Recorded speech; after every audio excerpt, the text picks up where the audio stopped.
唔知大家有冇試過上網揾啲 AI 程式成為虛擬男友，等自己瞬間得到戀愛嘅感覺，不能自拔？又或者有冇試過想透過某一啲行為讓自己迅速得到快樂幸福嘅感覺，但係結果冇辦法控制自己上癮？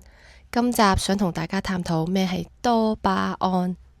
係啦，多巴胺呢就係我哋人類大腦裏面最重要嘅神經傳遞物質之一嘅。咁其實呢，佢係參與一個我哋叫做獎賞系統啦。咁所以其實成個過程呢，都係將我哋嘅大腦讓行為同埋愉悅、開心、快樂呢兩樣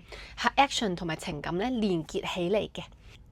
咁因此咧，尤其喺香港呢啲高壓嘅城市裏面啦，啲情緒壓力都有機會爆煲啦。因此咧，就越嚟越多人咧去追求呢一個多巴胺嘅究竟多巴胺釋放多巴胺嘅例子啦，10幾秒裏面做一啲高潮跌宕嘅一啲劇情，讓你感覺到好興奮、好亢奮，或者有一種多巴胺嘅 release 嘅時候，佢哋會呢啲影片都係咁觸動我哋，係咁腳睇啊，瘋狂腳睇啊，俾錢啊，付費啊，繼續睇下下一集落去。所以其實好多我哋社會生活中好多都係機構啦，真係好 sad 咁講，就係好多 design for addiction 嘅，真係。所以我哋人要更加好好咁樣去覺察自己嘅 pattern 啦、生活形式啦，了解點解我哋會對呢啲事情去 addiction 有啲 addiction 嘅行為呢？譬如酒啦，係啦，飲酒啦 alcohol 啦，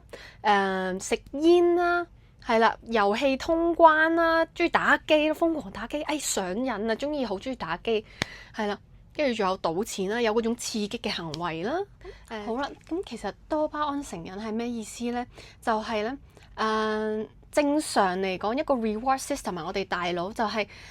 透過一個行為啦，讓我哋多巴胺短暫上升啦，然之後個 action 完咗啦，咁個水平就會降翻落嚟，但係會想再做，但係唔會失控嘅，係啦。咁如果成癮嘅行為咧，就係咧多巴胺過度啦，而且係持久上升，可以仲要超過正常嘅2至10倍左右。咁點解會成癮呢？其實我都有去認真思考嘅。譬如頭先講緊嘅短視頻啦，短視頻 short reels 點解咁多人有呢啲 addiction？話頭先講10幾秒就會能夠有嗰種高潮起檔啊，會讓佢哋有感覺到刺激啊。有機會咧，其實就係佢哋反映緊佢對於現實嘅不滿嘅狀態，可能佢哋唔 enjoy 佢哋嘅生活啦、狀態啦，而要透過可能呢啲微視頻、呢啲短視頻咧，俾到佢一種快慰啦，一種和解啦。